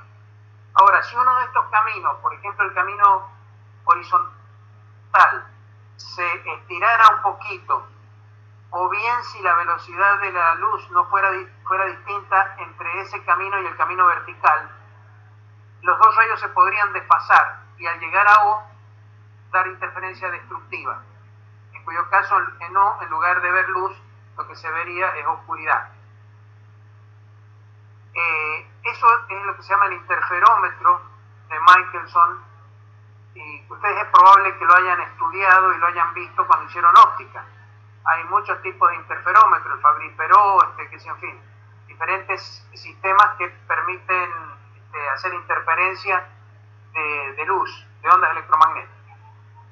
Ahora, como es complicado analizar esto así como está, es preferible idealizarlo, imaginar que estos espejitos son una lámina súper finita que no molesta, entonces directamente hacemos desaparecer esos vidrios gruesos. Lo que vamos a tener acá hecho a la derecha es un foco, tenemos un espejo inclinado a 45 grados, un rayo que se transmite hacia la derecha, o sea el rayo R0 que viene acá, que es completo, fíjense que tiene una flecha y 2 flechas. Si lo miran cuidadosamente, tiene 2 flechitas, la primera simple, la segunda doble. Ese rayo llega al espejo el rayito simple va y vuelve sobre el tramo horizontal, el rayito doble se refleja y va y vuelve sobre el tramo vertical, y después vuelven a salir los dos juntos para interferir en el punto O, y ahí es donde está el ojo del observador. Entonces, este es un esquema simplificado para poder estudiar el experimento que hizo Michelson y Morley. Les cuento, Michelson y Morley era incluso mucho más complicado el aparato. Pueden ver, si lo buscan en la internet, pueden ver a lo mejor dibujos. Creo que también en el Alonso Film pueden ver el dibujo del aparato de Michelson y Morley. Hicieron estos caminos mucho más largos, haciendo reflexiones múltiples. O sea, los rayos de luz iban y venían entre varios espejitos para conseguir caminos más largos. Pero nosotros acá vamos a estudiar la versión esta simplificada, porque para explicar lo que queremos explicar sirve lo mismo. Entonces, lo que Michelson y Morley se planteaban era si la velocidad de la luz cambia según el sistema de referencia. Entonces ellos dijeron lo siguiente: el éter es un sistema donde se propaga la luz, donde teóricamente se propaga la luz, debe ser un sistema de referencia que ocupa todo el universo, y entonces la luz ahí se mueve con la velocidad c que dice Maxwell que tiene que tener. Como la Tierra se mueve en el éter,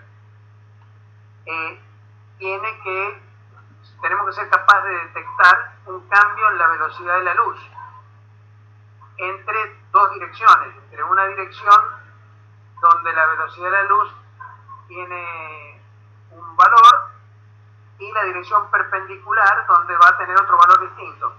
En la dirección del movimiento de la Tierra o del laboratorio, acá abajo esta figura el vector velocidad, dice V igual a VL, significa velocidad del laboratorio respecto del éter. Si el laboratorio se está moviendo respecto al éter con esa velocidad, entonces los rayos que tienen la dirección de la velocidad se tienen que mover con velocidad distinta que lo que se mueven perpendicularmente a esa velocidad. Entonces, por la suma de velocidades de Galileo, si estamos suponiendo que los rayos estos de luz obedecen a la física clásica, entonces deberían tener diferentes velocidades, el que va en la dirección horizontal y el que va en la dirección vertical. Entonces se tienen que desfasar y tienen que dar lugar a interferencia destructiva donde está el observador.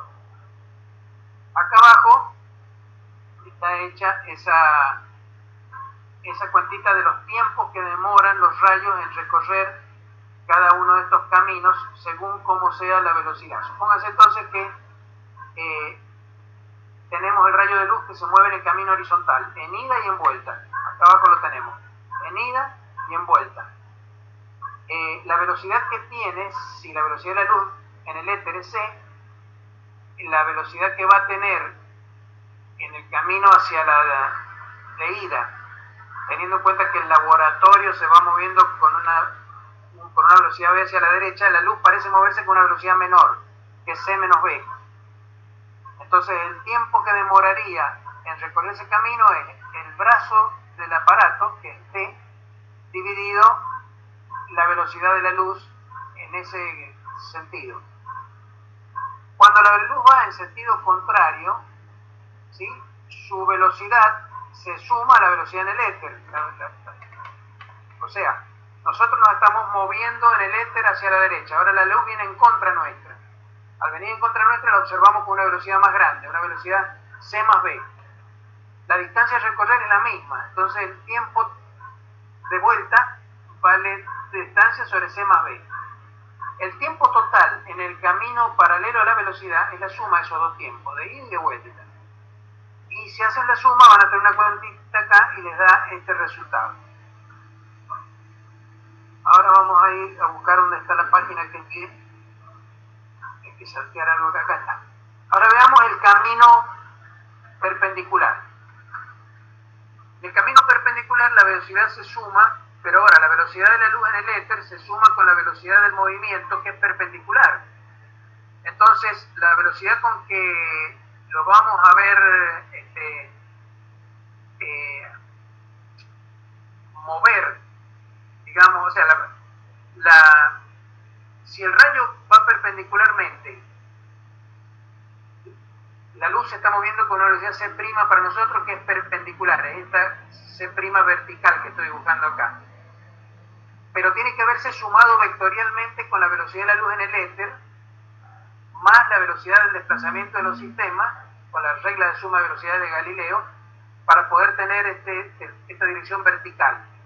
Entonces la velocidad C' con que observamos a la luz es menor que la velocidad de la luz en el éter, y viene dado por el teorema de Pitágoras, es uno de los catetos, es la raíz cuadrada de la hipotenusa al cuadrado menos el otro cateto al cuadrado, como está escrito acá. Eso ocurre tanto en la ida como en la vuelta. Los dibujos están hechos acá para que las velocidades que estoy observando puedan tener justamente la dirección perpendicular. El C' sea perpendicular al otro rayo. Entonces, la velocidad de la luz en el éter tiene que tener esta inclinación que va compensada por la velocidad de los sistemas. Bueno, aparecen todo el triangulito. La velocidad entonces en ida y en vuelta en el camino transversal es 2 veces esta que está acá. Y la diferencia de tiempo que tienen los rayos que recorren el camino horizontal y el camino transversal es esta cantidad que está acá. Es una cierta cantidad que es positiva. Eso significa que el tiempo que se demora en ir y volver longitudinalmente es más grande que el tiempo que se demora la luz en ir transversalmente. Las mismas fórmulas se pueden obtener si en vez de calcular esto en el sistema de laboratorio, como hemos hecho acá, yo no lo voy a hacer acá, pero acá está hecho en el sistema del éter. ¿Qué ocurre en el sistema del éter donde la velocidad de luz vale siempre C? En el éter vale C, la velocidad de la luz siempre. Pero entonces hay que tomar en cuenta los corrimientos de los espejos. El laboratorio se está moviendo en el éter y entonces los espejos se corren ciertas distancias. Analicen ustedes, estos son problemas de encuentro de los que vieron cuando hacían allá mecánica de la partícula. Un espejo que se va hacia adelante, cuánto se va corriendo, el desplazamiento vale tanto. Bueno, acá tienen la cuenta hecha y van a ver que en el éter resulta exactamente lo mismo. Los rayos de luz, entonces, cualquiera de los dos sistemas van a tener un desfasaje porque tienen una diferencia de tiempo delta t, que es esta que está acá. Las diferencias de caminos ópticos son la suma de la velocidad de la... A ver, déjenme ver acá cómo lo he hecho acá.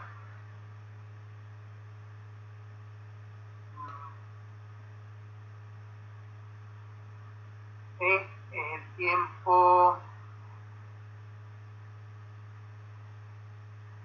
Bueno, acá he calculado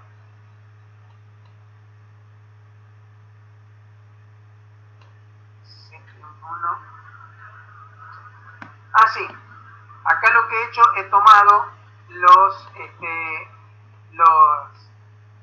las distancias recorridas por la luz en o sea, los caminos ópticos que ha seguido la luz en esos tiempos, tiempo T1 y T2. Tiempo y T1 y T2 son estos que estaban acá arriba.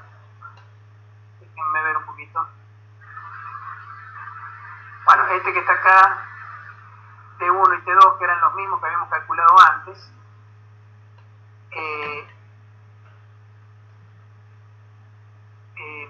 Entonces, bueno, la distancia que recorre la luz,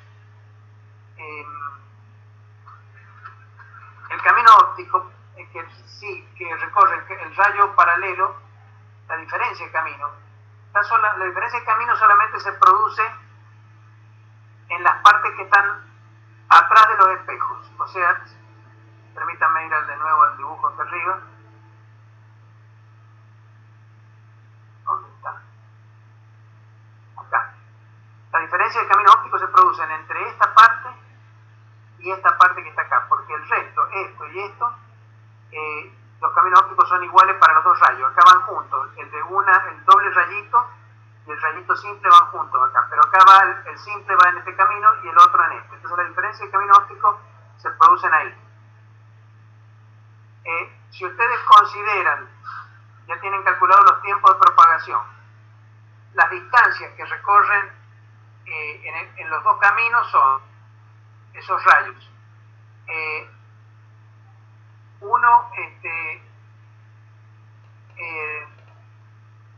recorre la velocidad de la luz por el tiempo t1 que demora el rayo 1, recordando que el tiempo t1 es d sobre c menos b, está escrito acá. Bueno, y sale que la distancia total que recorre en ese camino es esto. Para el rayo perpendicular se hace también la cuentita y sale este otro camino óptico. La diferencia entre los dos caminos ópticos es esta formulita que está acá. A ver, acá he hecho una aproximación. Yo acá no puedo escribir sobre la pantalla, me haría falta el pizarrón, pero hay una fórmula que ustedes deben recordar, que dice, que es una fórmula del binomio de Newton, que dice que 1 más x elevado a la n, o sea, 1 más x, todo entre paréntesis, elevado a la potencia enésima, cuando x es muy chiquitito, es aproximadamente igual a 1 más n por x. Entonces, esto que está acá se puede desarrollar, todo esto que está acá se puede desarrollar en lo que se llama, a tomar esa aproximación. 1 menos b cuadrado sobre c cuadrado se puede escribir como 1 elevado a la menos 1, sería otro signo menos, tiene otro signo menos acá abajo, sería 1 más b cuadrado sobre c cuadrado. Y acá tendría 1 menos 1, en fin, tendría que ser el desarrollo en serie, como está hecho acá. El 1 se le va y le queda cuánto vale la diferencia de caminos ópticos. Lo que hacían Michelson y Morley era girar el aparato 90 grados. O sea, ellos medían, por ejemplo, les voy a explicar cómo operaban, para que vean. Con esto ustedes ya pueden calcular cuánto vale la diferencia de caminos ópticos entre los dos rayos. Pero ¿cómo se hizo el experimento? Acá con el aparato lo vamos a ver. Michelson y Morley midieron esto y, por ejemplo, obtuvieron interferencia constructiva acá, supongamos. O sea que la diferencia de caminos ópticos era un número entero de longitudes de onda. Y se veía luz acá. Después comenzaron a girar el aparato. A medida que se comienza a girar el aparato, las velocidades entre un camino y el otro, las velocidades de propagación de la luz comienzan a cambiar. Entonces acá empieza a pasarse de interferencia constructiva a destructiva. Incluso puede seguir pasando, mientras siguen girando el aparato, volver a ser constructiva cuando la diferencia de caminos ópticos vuelve a ser un número entero de longitudes de onda. Y después de nuevo destructiva. O sea, van pasando luz, oscuridad, hasta que se pone a 90 grados. Entonces lo que ellos midieron es cuántas veces se producía luz, oscuridad, luz, oscuridad, luz, oscuridad. Entonces lo que determinaron es cuántas longitudes de onda había de diferencia de camino óptico entre los dos trayectos. Entonces, conociendo la longitud de onda de la luz que usaban,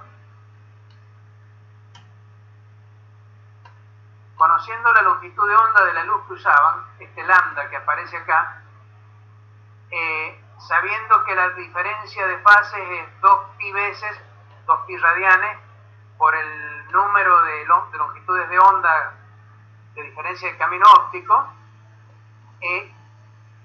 y conociendo que entonces el número de longitudes de onda es el camino de óptico dividido en la longitud de onda, lambda, la diferencia de caminos ópticos, esta que habíamos calculado,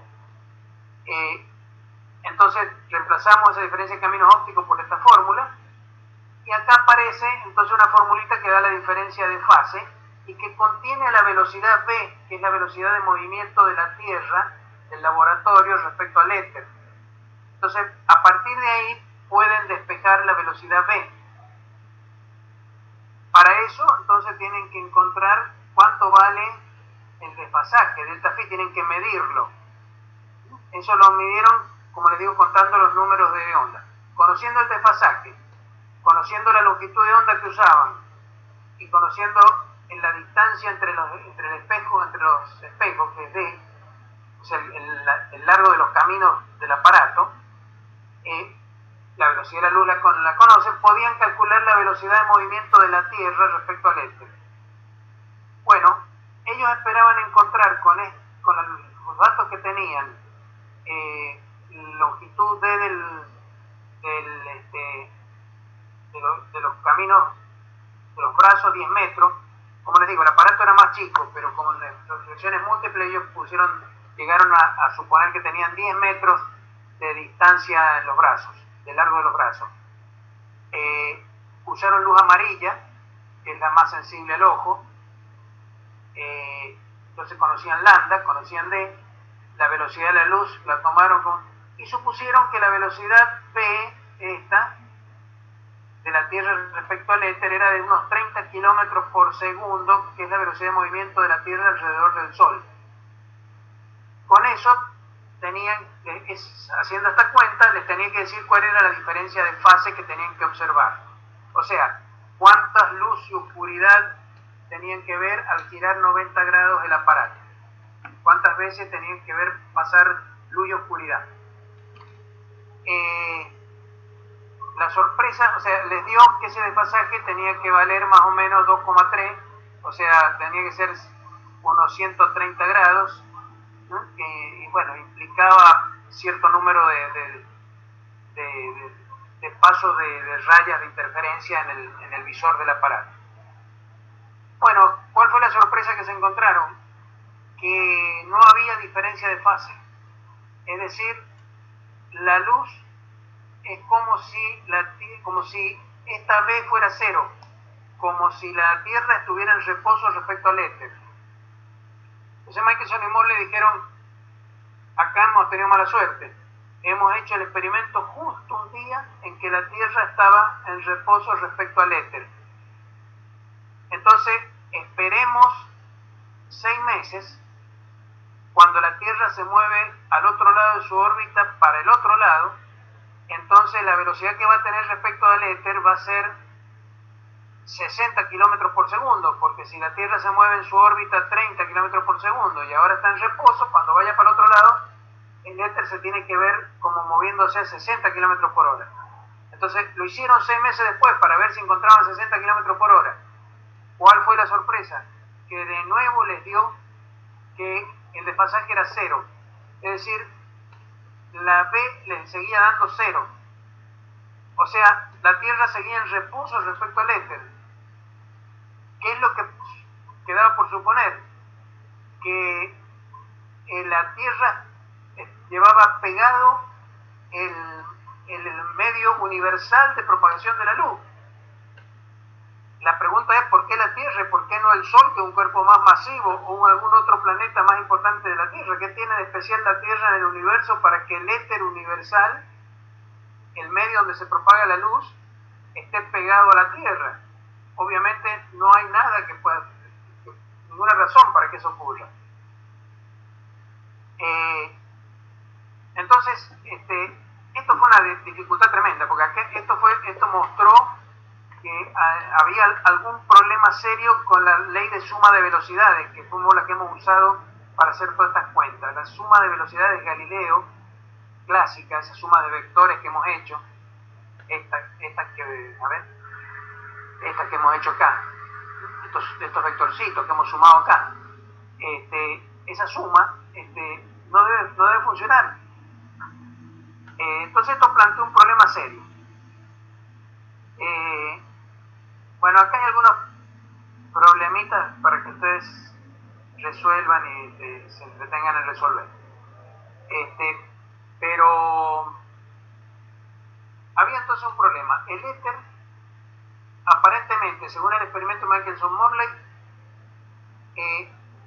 era arrastrado por la Tierra. Existían todavía algunos otros experimentos anteriores hechos por un señor Fizeau, un francés, que hizo estudios sobre óptica, que estudió la propagación de la luz en la velocidad de la luz. Acuérdense ustedes, cuando se hizo los estudios de la velocidad de la luz, hay dos nombres que son famosos, Fizeau y Foucault, que son los que se dedicaron a medir la velocidad de la luz con espejos rotantes y con un engranaje con dientes. Fizeau intentó hacer medidas de movimiento de la velocidad de la luz en el agua en movimiento. Es decir, tenía un tubo donde ponía agua en movimiento y le hacía propagar luz a lo largo del tubo y se fijaba cuál era la velocidad que tenía. Y llegó a una conclusión que es intermedia entre que la luz no es arrastrada por que la materia no arrastra el éter o que lo arrastra. Llegó a la conclusión de que la materia arrastraba parte del éter según el valor del índice de refracción. O sea que era un problema, porque habían experimentos que decían que la materia arrastraba parcialmente al éter. El experimento de este otro de Michelson-Morley parecía demostrar que la Tierra, que es material, arrastraba totalmente al éter, lo llevaba como pegado alrededor de ella. O sea, esa fue la suposición que hicieron, que cada planeta arrastraba parte del éter.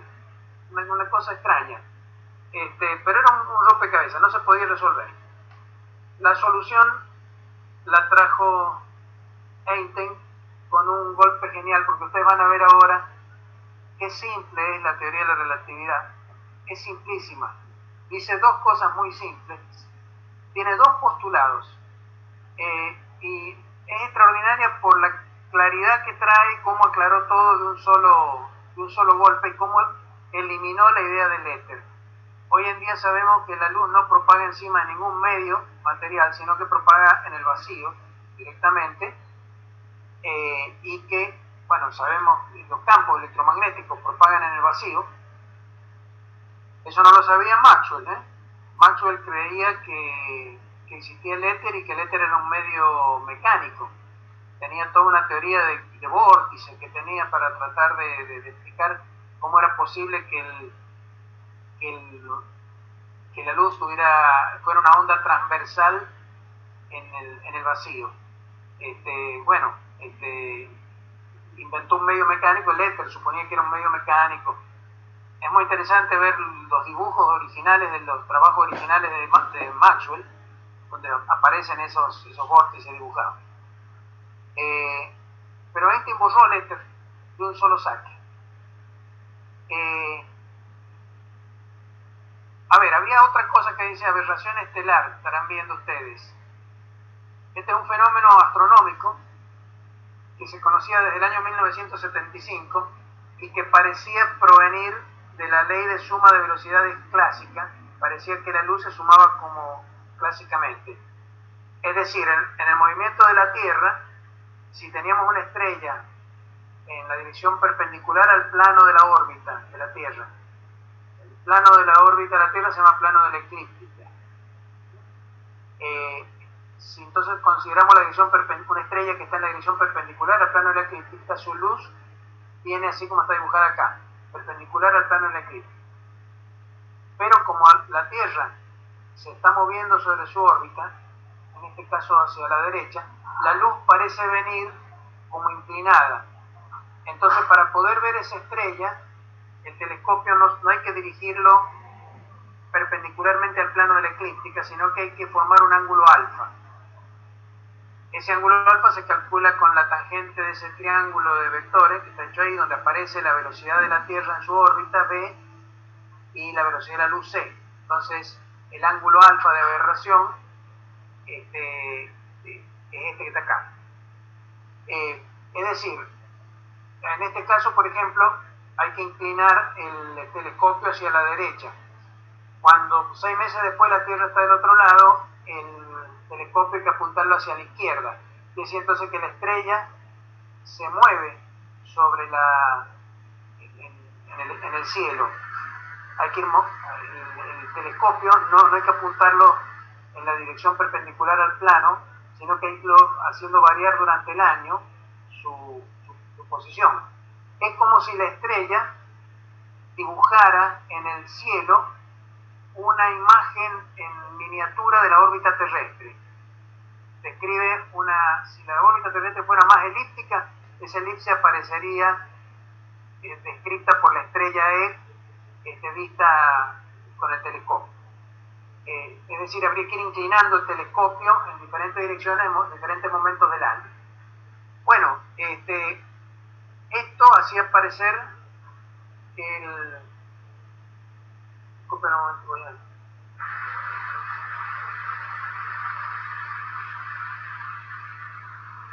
me estaban llamando por teléfono. Bueno, esto hacía parecer que la Tierra no arrastraba, o sea que efectivamente la Tierra tenía un movimiento respecto al éter. O sea que según la aberración estelar, la Tierra se movería respecto al éter, que es el medio que propaga la luz. Según el experimento de Michelson-Morley, no se movería respecto al éter, y según los experimentos de Fizeau, se movería parcialmente respecto al éter. O sea, un lío. Nadie sabía qué pasaba. Y entonces llegó Einstein y dijo dos cosas. Miren, las dos cosas que dijo son extraordinarias. Y las dijo, tenía 25 años de edad cuando planteó estas dos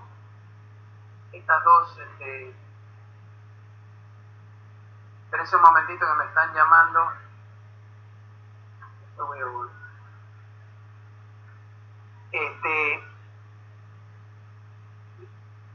Les decía, Einstein lo hizo a los 25 años de edad y lo hizo con un atrevimiento que realmente espanta, porque en el trabajo donde lo publicó, ese que se llamaba Sobre la electrodinámica de los cuerpos en movimiento, cuando planteó estas dos cosas, Einstein dijo, voy a proponer dos enunciados que elevo a la categoría de principios universales.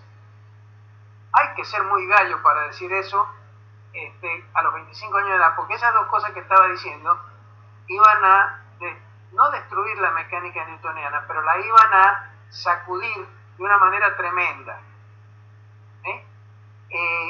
Las dos cosas que dijo Einstein son, una, el principio de invariancia de la velocidad de la luz. Está enunciado acá. Dice, en un sistema inercial, ustedes saben cuál es, un sistema donde se cumple la primera ley de Newton. Un cuerpo libre, si está en reposo, continúa en reposo, y si tiene movimiento, es rectilíneo uniforme. Es un sistema inercial de referencia. Dice que en un sistema inercial la velocidad de la luz en el espacio libre es isótropa, es decir, es la misma en cualquier dirección, y su valor es independiente del estado de movimiento de la fuente y del observador, o sea, independiente de todo. Un rayo de luz, podrá cambiar algunas cosas, vamos a ver más adelante que hay efecto Doppler, por ejemplo, con la luz, o sea, puede cambiar su frecuencia, puede cambiar su longitud de onda, pero un rayo de luz tiene como velocidad la misma velocidad en cualquier sistema inercial de referencia, siempre la misma. Es una constante universal. Se llama principio de invariancia de la velocidad de la luz. Es un principio muy simple. Dice, la velocidad de la luz no depende es isótopa, no depende de la dirección en que propaga, ni depende de la fuente que la emite, ni depende del observador que la mira. El rayo de luz siempre tiene la misma velocidad. Y sabemos cuánto es esa constante que está tabulada y medida ahí. El segundo principio es el más importante de todo. Dice, es imposible, fue una extensión del principio de relatividad de Galileo. ¿Se acuerdan que yo les dije que las ecuaciones de Newton eran invariantes frente a transformaciones de Galileo? Entonces la mecánica newtoniana era válida en todos los sistemas de referencia de la misma manera, en los sistemas inerciales, porque las ecuaciones eran invariantes frente a las transformaciones de Galileo, quedaban iguales. Entonces la física era la misma. Pero claro, no pasaba eso con el electromagnetismo. No era invariante frente a las transformaciones de Galileo. Entonces había un sistema especial, un sistema que era distinto de los otros, que es el sistema del éter. Pero ahora Einstein dice, en realidad el principio de relatividad vale no solo para los movimientos, para las cuestiones mecánicas, vale para todo tipo de teoría, experimento o cosa que se haga. Y entonces lo anunció de la siguiente manera: es imposible detectar el estado de movimiento o reposo de un sistema inercial. O sea, no se puede decir yo estoy en reposo y los demás se mueven. No, porque uno puede decir también los otros están en reposo y soy yo el que me estoy moviendo. Es imposible detectar el estado de movimiento o reposo de un sistema inercial respecto de otros solo por medio de experimentos de cualquier tipo hechos dentro del sistema dado. Ese es el principio de relatividad einsteiniano, amplio, se refiere a cualquier tipo de proceso físico. ¿Qué significa eso? Si yo me encierro acá en esta habitación, en el lugar donde estoy, cierro ventanas y todo, y no puedo mirar hacia afuera, no puedo tomar referencias relativas, sino que solamente puedo hacer experimentos adentro de mi sistema de referencia, no voy a encontrar ningún experimento, ni mecánico, ni electromagnético, ni termodinámico, ni de fuerzas nucleares, ningún experimento que me permita decir si mi sistema está quieto o se está moviendo. Porque todos los sistemas de referencia inerciales son equivalentes. Entonces, cualquiera puede ser considerado que está en reposo para su propio observador y que los demás se mueven, pero son todos equivalentes. Y las leyes de la física son exactamente las mismas dentro de todos los sistemas inerciales. Eso es lo que está diciendo Einstein. Por supuesto, eso implica, si lo de la velocidad de la luz es cierto y esto otro es cierto, el principio de relatividad, entonces lo que está mal es la mecánica de Newton, porque la mecánica de Newton no es invariante como el electromagnetismo frente a las transformaciones de Lorentz, es invariante frente a las transformaciones de Galileo. Hay que modificar la mecánica newtoniana. Eso es lo que vamos a hacer en las próximas clases. Vamos a ver primero cómo se modifican las ecuaciones de transformación, cuál es la transformación de Galileo, la transformación correcta, la transformación de Lorentz, de la transformación correcta, y a partir de ahí vamos a modificar la mecánica. Pero el electromagnetismo queda invariante en la relatividad. Eso es fantástico. Todo el electromagnetismo de Maxwell no hay que tocarlo, pero hay que modificar la mecánica newtoniana. Dos principios brevísimos. Uno que dice que la velocidad de la luz es una constante universal, independiente de todo, y otro que dice que todos los sistemas de referencia son equivalentes y que tienen las mismas leyes físicas, que las leyes físicas son las mismas dentro de cualquiera. Con esos dos principios Einstein construyó toda una modificación de la mecánica newtoniana y sacó unas conclusiones espectaculares que las vamos a ir viendo a lo largo de estos meses que estemos con él. Bueno, yo quiero saber si se ha entendido esto último. Esto me interesa que lo entiendan, estos dos principios. Si entendieron eso, lo demás a lo mejor lo pueden ver con cuidado después en su casa y pasarme las preguntas. Pero quiero saber si estos dos principios que les he hablado les han quedado claros. Sí, profe. Sí.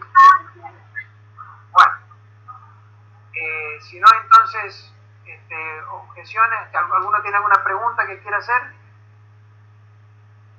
O sea que después de la teoría de la relatividad solo quedan las leyes de Maxwell y lo de Lorentz.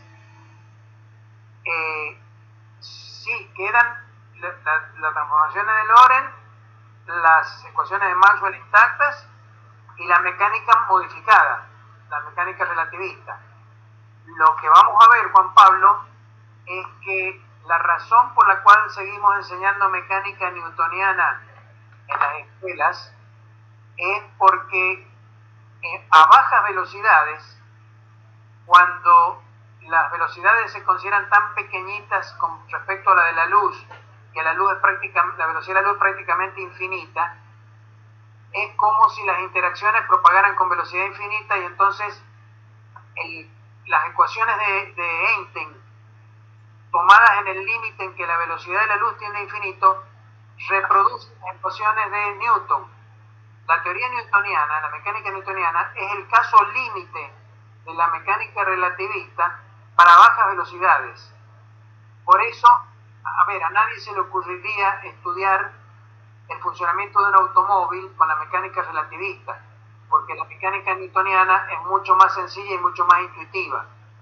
Entonces, la mecánica relativista se reserva para fenómenos que realmente requieran altas velocidades, donde se observa que hay altas velocidades. En fenómenos de bajas velocidades, la mecánica newtoniana se puede seguir enseñando, pero sabiendo que no es la última palabra, que va a fallar cuando vayamos a velocidades cercanas a la de la luz. Bien, sí, ahora sí. Ok. ¿Otra cosa? Creo que hay una teoría, la teoría del caos, que se utiliza para estudiar fenómenos climatológicos, que no se maneja, sería el caso que estaba mencionando, que no se maneja con las leyes de Newton.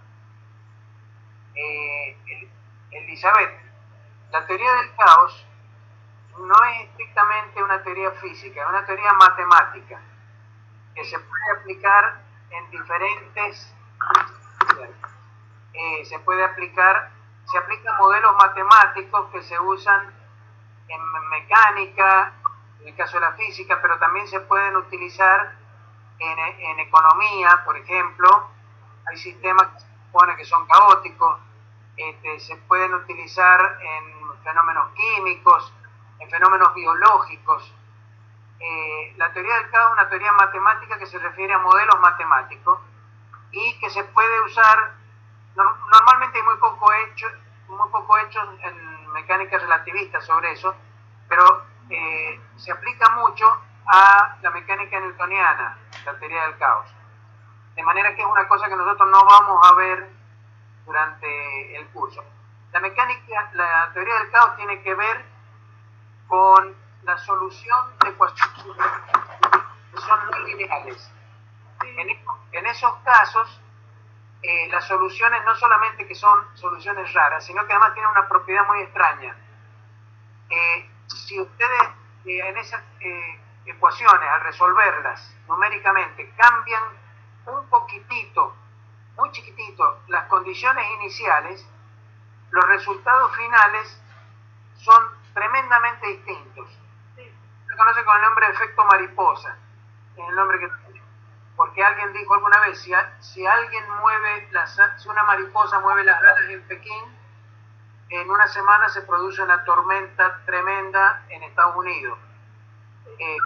Los fenómenos caóticos en las ecuaciones diferenciales no lineales se propagan muy rápidamente. Pequeñas diferencias en las condiciones iniciales terminan en tremendas diferencias en los resultados finales.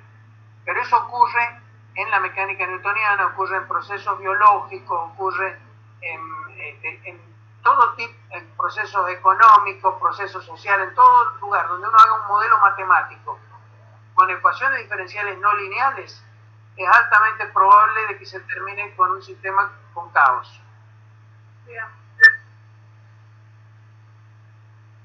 Bien, ¿algo más?